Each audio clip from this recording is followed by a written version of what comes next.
नमस्कार दोस्तों, आप सभी का स्वागत है आपके अपने YouTube चैनल डिजिटल गुरुकुल में। जीके जीएस के मोस्ट इंपॉर्टेंट सिलेक्टेड प्रश्नों के सेशन में आपका स्वागत है। इस सेशन में आप किसी भी एग्जाम की तैयारी कर रहे हो, ये सारे प्रश्न आपके लिए मोस्ट इंपॉर्टेंट हो सकते हैं। पूरे YouTube में आपको इतने अच्छे प्रश्न और इतने अच्छे डिस्कशंस कहीं भी नहीं मिलेंगे, मैं दावे के साथ कह सकता हूँ। देर न करते हुए सेशन की शुरुआत करते हैं। पहला प्रश्न आपके सामने कि हाल ही में किस राज्य सरकार ने कुशल श्रमिकों यानी स्किल्ड लेबरों के लिए रोजगार सेतु योजना की शुरुआत की है? तो करेक्ट आंसर है ऑप्शन ए, यानी मध्य प्रदेश सरकार के द्वारा हाल ही में कुशल श्रमिकों यानी स्किल्ड लेबर के लिए शुरुआत की गई एक नई योजना जिसका नाम है रोजगार सेतु योजना। तो ये तो क्लियर है कि रोजगार सेतु को शुरुआत किया है मध्य प्रदेश सरकार ने। अब ये योजना है क्या? तो आपको पता होगा दोस्तों कि कोविड-19 ने कोरोना वायरस महामारी के कारण जो अलग अलग राज्य है उनसे श्रमिक जो है अपने राज्य वापस लौट रहे हैं। तो मध्य प्रदेश के मुख्यमंत्री शिवराज सिंह चौहान ने जो श्रमिक उनके राज्य में वापस लौट रहे हैं, स्पेशली जो स्किल्ड लेबर है यानी कुशल श्रमिक है, उनको रोजगार देने के लिए इस रोजगार सेतु ऐप को लॉन्च किया है। बहुत ही इंपॉर्टेंट है ये योजना रोजगार सेतु। अब दोस्तों रोजगार सेतु से मिलते जुलते दो और चीजें हैं, एक तो है आरोग्य सेतु और दूसरा है समुद्र सेतु। आप दोनों में कंफ्यूज मत होइएगा। ये जो रोजगार सेतु है इसको लॉन्च किया है मध्य प्रदेश सरकार ने, जबकि आरोग्य सेतु को लॉन्च किया है गवर्नमेंट ऑफ इंडिया ने, स्पेशली कोरोना संक्रमण की निगरानी के लिए। और हाल ही में अजय देवगन को इसका ब्रांड एम्बेसडर बनाया गया। एक और है समुद्र सेतु। ध्यान रखिए, भारतीय सेना ने समुद्र सेतु नाम का एक ऑपरेशन शुरू किया था मालदीव में जो भारतीय फंसे हुए थे उनके लिए, और रिसेंटली ये एग्जाम में पूछ भी लिया गया। सो तीनों ही मोस्ट इंपॉर्टेंट है। अब इससे शुरू किया है यानी रोजगार सेतु को शुरुआत किया है मध्य प्रदेश सरकार ने। तो आइए थोड़ी सी इनके बारे में जानकारी ले लेते हैं। तो मध्य प्रदेश के हाल ही में मुख्यमंत्री बने हैं कौन? शिवराज सिंह चौहान। मध्य प्रदेश की राजधानी है भोपाल। मध्य प्रदेश में 3 नेशनल पार्क मोस्ट पॉपुलर है, आगे हम लोग बात करेंगे। एक तो पन्ना नेशनल पार्क, दूसरा बांधवगढ़ नेशनल पार्क और तीसरा जो है वो कान्हा नेशनल पार्क। आगे बात करते हैं, मध्य प्रदेश के राज्यपाल हैं लालजी टंडन। रिसेंटली मध्य प्रदेश चर्चे में रहा था क्योंकि कोविड-19 योद्धा कल्याण योजना की शुरुआत की थी मध्य प्रदेश ने। रेडियो स्कूल की शुरुआत की, नमस्ते ओछा महोत्सव की शुरुआत की, देश का पहला और दुनिया का दूसरा इन्फेंट्री म्यूजियम की शुरुआत की है मध्य प्रदेश सरकार ने। इसके अलावा मध्य प्रदेश हमेशा चर्चे में रहा है, एग्जाम पॉइंट ऑफ व्यू से बहुत ही इंपॉर्टेंट है। यहाँ के 8 नेशनल पार्क बहुत बार पूछ लिया जाता है कि रॉयल बंगाल टाइगर की सबसे बड़ी आबादी किस नेशनल पार्क में पाई जाती है? तो इसी मध्य प्रदेश के बांधवगढ़ नेशनल पार्क में पाई जाती है। इसके बाद बहुत बार पूछ लिया गया कि देश का पहला टाइगर रिजर्व कौन सा है? तो कान्हा नेशनल पार्क देश का पहला टाइगर रिजर्व है। रुडयार्ड किपलिंग की जो मशहूर पुस्तक थी जंगल बुक, इस टाइगर रिजर्व की ही जिक्र की गई है। इसके अलावा Pench national park, Panna national park, Satpura national park, Madhav national park, Van Vihar national park और संजय नेशनल पार्क, ये सारे कहाँ पे हैं? मध्य प्रदेश में है। ध्यान दीजिए कि संजय गांधी नेशनल पार्क है महाराष्ट्र में, जबकि संजय नेशनल पार्क है कहाँ पे? मध्य प्रदेश में। नेक्स्ट इंपॉर्टेंट प्रश्न, कवि कालिदास किसके राजकवि थे? बहुत बार एग्जाम में पूछ लिया गया ये प्रश्न, बहुत ही इंपॉर्टेंट है। तो करेक्ट आंसर है ऑप्शन सी यानी चंद्रगुप्त द्वितीय। कवि कालिदास, जिन्हें कविगुरु भी कहा जाता है, कवि कालिदास चंद्रगुप्त द्वितीय के शासनकाल में राजकवि थे। और चंद्रगुप्त द्वितीय को विक्रमादित्य के नाम से भी जाना जाता है। कवि कालिदास आपको पता है संस्कृत भाषा में सबसे महान कवि और नाटककार थे, और ये चंद्रगुप्त द्वितीय के शासनकाल में कवि थे। गुप्त वंश की बात आई है तो गुप्त साम्राज्य की स्थापना की थी श्रीगुप्त ने, आपको पता होगा, और समुद्रगुप्त का उत्तराधिकारी था चंद्रगुप्त द्वितीय। चंद्रगुप्त द्वितीय के शासनकाल में चीनी यात्री फाहियान भारत आया था। नेक्स्ट इंपॉर्टेंट प्रश्न, भारतीय जीवन बीमा निगम ने हाल ही में कौन सी योजना लॉन्च की है? तो करेक्ट आंसर है ऑप्शन ए यानी प्रधानमंत्री वय वंदना योजना। हाल ही में LIC यानी लाइफ इंश्योरेंस कॉर्पोरेशन ने प्रधानमंत्री वय वंदना योजना को लॉन्च किया है। अब डेफिनेटली आपके मन में प्रश्न आएगा कि सर आखिर ये योजना है क्या? दोस्तों बता दो कि 15 लाख रुपए निवेश करने पे आप हर महीने 9,250 रुपये तक पेंशन ले सकते हैं। इस योजना को लॉन्च किया है LIC यानी लाइफ इंश्योरेंस कॉर्पोरेशन ने। इस योजना के लिए न्यूनतम उम्र जो है वो 60 साल रखी गई है, जो कि 2020 से 3 वित्तीय वर्ष 2023 तक बिक्री के लिए उपलब्ध होगी। अब बात आई है LIC की। LIC का फुल फॉर्म है लाइफ इंश्योरेंस कॉर्पोरेशन, यानी कि भारत जीवन बीमा निगम। ये भारत की सबसे बड़ी जीवन बीमा निगम कंपनी है और देश की सबसे बड़ी निवेशक कंपनी भी है। इसकी स्थापना हुई थी 1 सितंबर 1956 को इसकी स्थापना हुई थी। हेडक्वार्टर मुंबई में है। इसके चेयरमैन है MR कुमार। LIC यानी life insurance corporation. Next important प्रश्न, हाल ही में किस राज्य सरकार ने प्रवासियों के लिए मुख्यमंत्री स्वरोजगार योजना की शुरुआत की? करेक्ट आंसर है उत्तराखंड सरकार ने।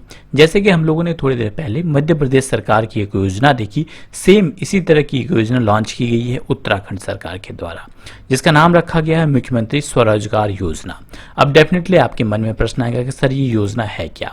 तो उत्तराखंड के मुख्यमंत्री त्रिवेंद्र सिंह रावत ने उस राज्य में वापस लौट रहे प्रवासियों के लिए मुख्यमंत्री स्वरोजगार योजना की शुरुआत की। इस योजना का मुख्य उद्देश्य युवाओं को रोजगार का अवसर प्रदान करना है। अब यहाँ पे बात आई है उत्तराखंड की। उत्तराखंड के मुख्यमंत्री हैं त्रिवेंद्र सिंह रावत, यहाँ के गवर्नर है बेबी रानी मौर्य, यहाँ की राजधानी है देहरादून और रिसेंटली यहाँ की ग्रीष्मकालीन राजधानी यानी समर कैपिटल बनाई गई है गैरसैंण को, मोस्ट इंपॉर्टेंट है। इसके अलावा आगे बढ़ते हैं और बात करते हैं इनकी रिलेटेड करंट अफेयर्स के बारे में। तो उत्तराखंड के अभी चीफ जस्टिस है रमेश रंगनाथन जी। हाल ही में होप पोर्टल को लॉन्च किया गया उत्तराखंड सरकार के द्वारा। इसके अलावा 1 से 7 मार्च 2020 तक अंतर्राष्ट्रीय योग महोत्सव आयोजित किया गया उत्तराखंड के ऋषिकेश में। इसके अलावा बता दूं कि टिहरी डैम ये उत्तराखंड के भागीरथी नदी पर है और टिहरी डैम क्यों पॉपुलर है आप मुझे कमेंट बॉक्स में कमेंट करके बताएंगे। इसके अलावा जिम कॉर्बेट नेशनल पार्क जो भारत का सबसे पुराना नेशनल पार्क है ये भी है उत्तराखंड में। इस जो जिम कॉर्बेट नेशनल पार्क को पहले किस नाम से बुलाया जाता था ये रिसेंटली के एग्जाम में पूछ लिया गया। तो जिम कॉर्बेट नेशनल पार्क को पहले हेली नेशनल पार्क के नाम से जाना जाता था। नेशनल पार्क के बीच से एक नदी भी निकलती है जिसका नाम है रामगंगा नदी और देश का दूसरा ट्यूलिप गार्डन उत्तराखंड के पिथौरागढ़ में बनेगा। आपको बता दूं कि देश का पहला ट्यूलिप गार्डन कहां पे है, जम्मू कश्मीर में है और दूसरा ट्यूलिप गार्डन उत्तराखंड के पिथौरागढ़ में बनेगा। नेक्स्ट मोस्ट इंपॉर्टेंट प्रश्न, बहुत इंपॉर्टेंट प्रश्न है कि हाल ही में विप्रो के नए एमडी और सीईओ किसे नियुक्त किया गया। बहुत ही इंपॉर्टेंट प्रश्न है। करेक्ट आंसर है थेरी डेलापोर्ट। हाल ही में थेरी डेलापोर्ट को विप्रो का नया एमडी और सीईओ नियुक्त किया गया। आइए डिटेल में इनके बारे में जानते हैं। सबसे पहले विप्रो के बारे में। विप्रो एक आईटी कंपनी है, आपको पता है। इसके ऑनर है अजीम प्रेम जी। 29 दिसंबर 1945 को इसकी स्थापना की गई थी। इसका हेडक्वार्टर बेंगलुरु में है।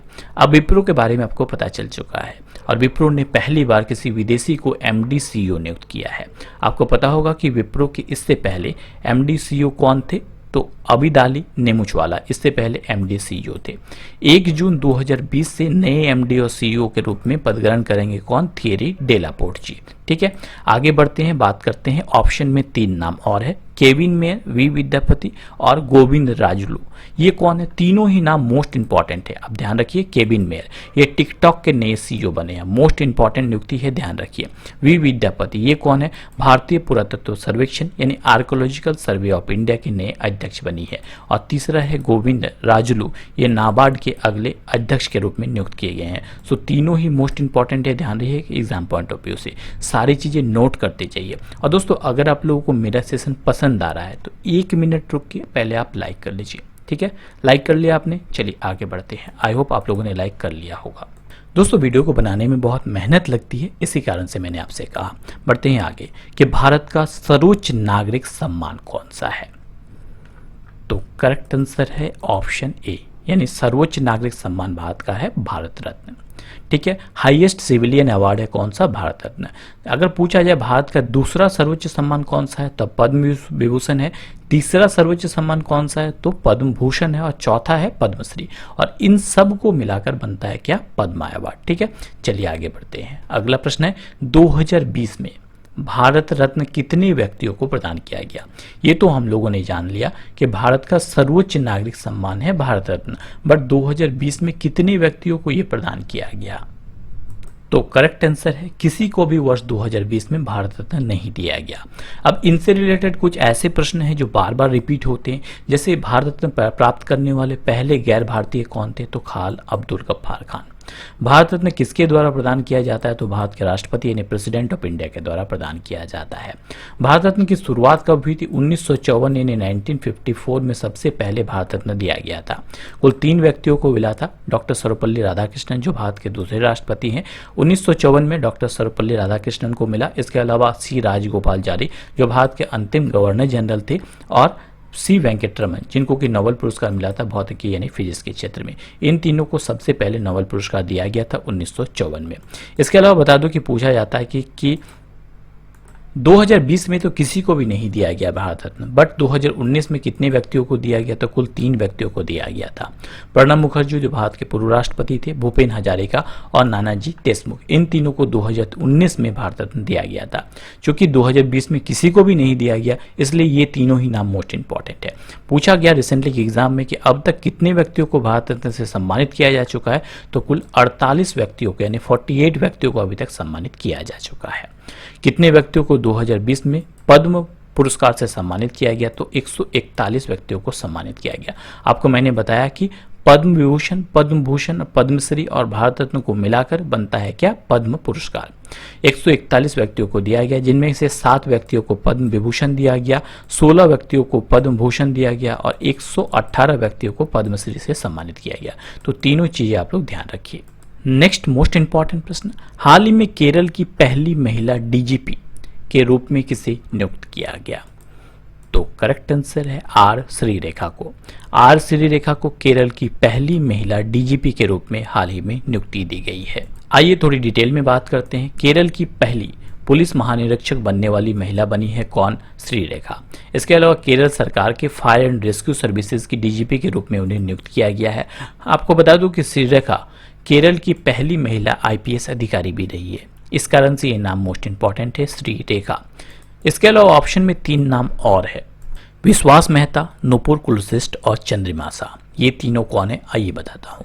विश्वास मेहता ये केरल के नए मुख्य सचिव बने हैं। नुपुर कुलश्रेष्ठ ये इंडियन कोस्ट गार्ड की पहली महिला डीजीपी यानी उप महानिरीक्षक बनी है।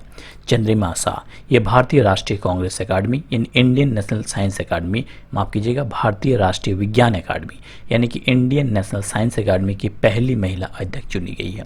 सो चारों ही नाम मोस्ट इंपॉर्टेंट है एग्जाम पॉइंट ऑफ व्यू से। एक प्रश्न के माध्यम से जितनी ज़्यादा इंफॉर्मेशन गैदर हो सकती है, हम लोग कोशिश करते हैं उनको गैदर करें ताकि एक भी प्रश्न आपके एग्जाम में बाहर ना जाए। अगला प्रश्न है, हाल ही में किस राज्य के पूर्व मुख्यमंत्री का निधन हो गया? तो करेक्ट आंसर है ऑप्शन डी यानी छत्तीसगढ़। छत्तीसगढ़ के पूर्व मुख्यमंत्री का हाल ही में निधन हो गया। आपको पता होगा छत्तीसगढ़ के पहले मुख्यमंत्री और दिग्गज नेता थे अजीत जोगी, जिनका हाल ही में निधन हो गया। वर्ष 2000 में छत्तीसगढ़ राज्य बनने के बाद वो वहाँ के पहले मुख्यमंत्री बने थे। 74 वर्ष के थे जोगी जी, अजीत जोगी, जिनका हाल ही में निधन हो गया। वर्ष 2000 से 2003 तक वो छत्तीसगढ़ के मुख्यमंत्री रहे थे। बात करते हैं छत्तीसगढ़ के। अभी छत्तीसगढ़ के मुख्यमंत्री हैं भूपेश बघेल। यहाँ के राज्यपाल है अनुसुईया उइके और यहाँ के कैपिटल है Atal Nagar. Next most important प्रश्न, हाल ही में भारतीय खाद्य सुरक्षा एवं मानक प्राधिकरण जिसे FSSAI कहा जाता है के CEO के रूप में किसे नियुक्त किया गया?